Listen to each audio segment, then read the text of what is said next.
Have you ever said, I am in the bus, and wondered why it sounded wrong? Or maybe you've said, I am at home, when you meant in my house. Today, we're fixing this once and for all. These 5 prepositions confuse almost every English learner, but they're actually simpler than you think. Hello, I'm your English teacher, and today we're mastering the 5 prepositions that native speakers use constantly but never teach clearly. By the end of this lesson, you'll know exactly when to use in, on, ate, by, and with. And the best part, you'll sound more natural and confident in your everyday conversations. Let's start. Let's start with in. Think of in as something inside a space or container. If you're inside a room, you're in the room. If you're inside a car, you're in the car. You live in a house, you work in an office. The book is in the bag. Here's the key. In means surrounded by something or inside a boundary. We also use in with months, years, and seasons. I was born in 1995. My birthday is in June. It's cold in winter. So remember, in equals inside, contained, or within a time period. Now let's talk about on. On means something is on top of a surface, touching it. The book is on the table. Your phone is on your desk. There's a picture on the wall. You're sitting on a chair. But here's where it gets interesting.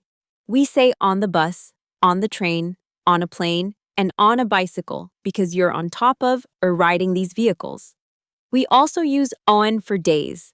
I work on Mondays, or the meeting is on Friday. And we use on for specific dates.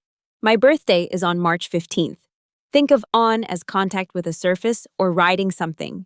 At is about a specific point, location, or time. You're at home, at work, at school, or at the office. These are your places. You're at the restaurant, at the coffee shop, at the hospital. At marks a specific point in space. For time, we use at with specific hours. I wake up at 7 a.m. The meeting starts at 2 p.m. I'll see you at midnight. We also say at the moment, which means right now. I'm busy at the moment. The difference between in and at can be tricky. You live in London, but you're at the train station in London. In is the bigger area, at is the specific point. Think of at as the most precise location. By has 3 main uses that confuse learners. First, by means near or beside something. Sit by the window. There's a park by my house. Second, by tells you who did something or how something happened.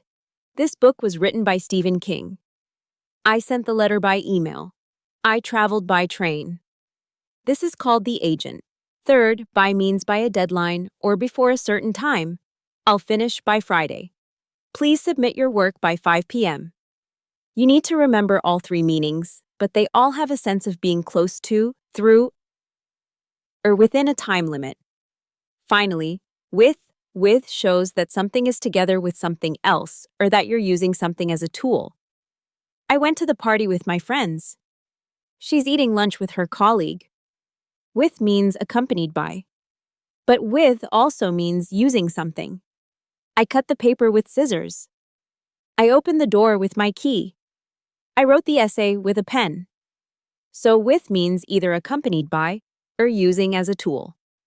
One more thing. We use with to show what something has. The man with the blue shirt. The girl with long hair. This means the man has a blue shirt, the girl has long hair. There you have it.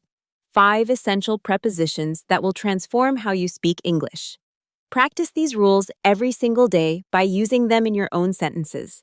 Notice how native speakers use them in movies and podcasts. The more you hear them, the more natural they'll feel. Subscribe to Daily English Edge for a new English lesson every single day, and share this video with someone learning English. Thank you for watching, and I'll see you in the next lesson.